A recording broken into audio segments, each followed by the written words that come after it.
Welcome to your Tutor Online video lessons. My name is Joel, and today's viewer question is about composite functions. First we have f of x is x squared plus 4, and h of x is x plus 5. And you'll recall from the video I do that composite functions are when we put two functions together, one within the other. So the question today is how to find f of h of negative 1/2. And I wrote that two different ways for you, right here and right here, because both of these you might see with of in between or with parentheses. F of h of the number and f parenthesis h parenthesis the number, and there should be one other parenthesis there. Both of these mean exactly the same thing. And we'll go ahead and work out that problem. First, I'm going to start with the very most inside parenthesis, or the very end of the line there.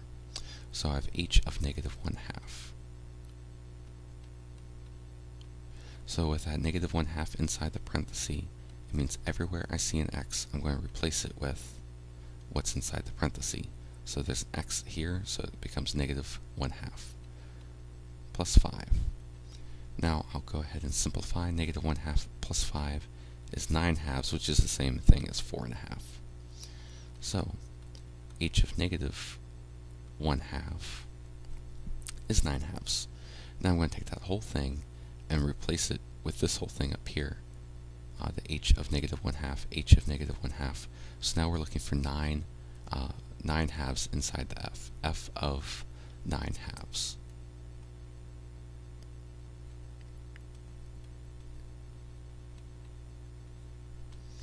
And there, I'm going to replace everywhere I see an x with the 9/2, because x is there, negative 1/2. So 9/2 squared plus 4.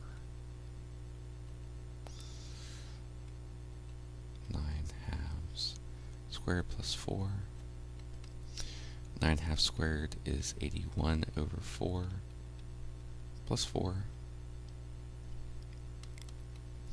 We're going to need some common denominator, so we get 16 over 4, and our final answer is 97 over 4. Alright, so just a quick review. When we're doing composite functions, we're going to the farthest inside part of the parenthesis and working our way out. Negative 1/2 with h, so we start with the h and replace everywhere we see an x with what is inside the parenthesis. Once we get our answer for the function h, then we're going to the next outside parenthesis for f. And you can do that for as long of a chain of composite functions as you have. Okay, the person who sent in this question also had one more. And I'll set it up for you here. Oops. F of x is equal to x squared plus 3. And g of x is equal to 4x plus 3. And then they were asked to find g of f of x. And again, another way to write that is g of f of x with our parentheses. So again, work to the very inside of the parentheses, put this whole f of x inside the g. So I'll go ahead and rewrite that, g of x squared plus 3. So now we're taking everything that's inside that parenthesis and replacing it everywhere we see an x. So g of x squared plus 3, there is 4 times what's inside the parenthesis. And now there's no other x's, but there's a plus 3. And now I just go ahead and simplify.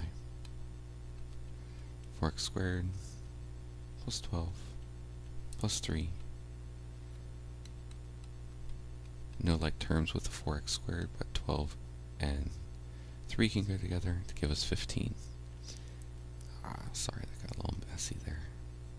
4x squared plus 15. And that is the final answer. I hope these two examples were helpful for you to understand a little bit better about composite functions, and this video happened today because somebody asked the question. If you have questions for your math problems, a problem on homework you can't figure out, a test question you got completely wrong, write me a comment on any of the YouTube videos, or you can send a picture of the problem from a test or worksheet or whatever directly to my email, joel@yourtutoronline.com. And if these videos are helpful for you, please share them with your classmates. I'll see you next time. Happy studying.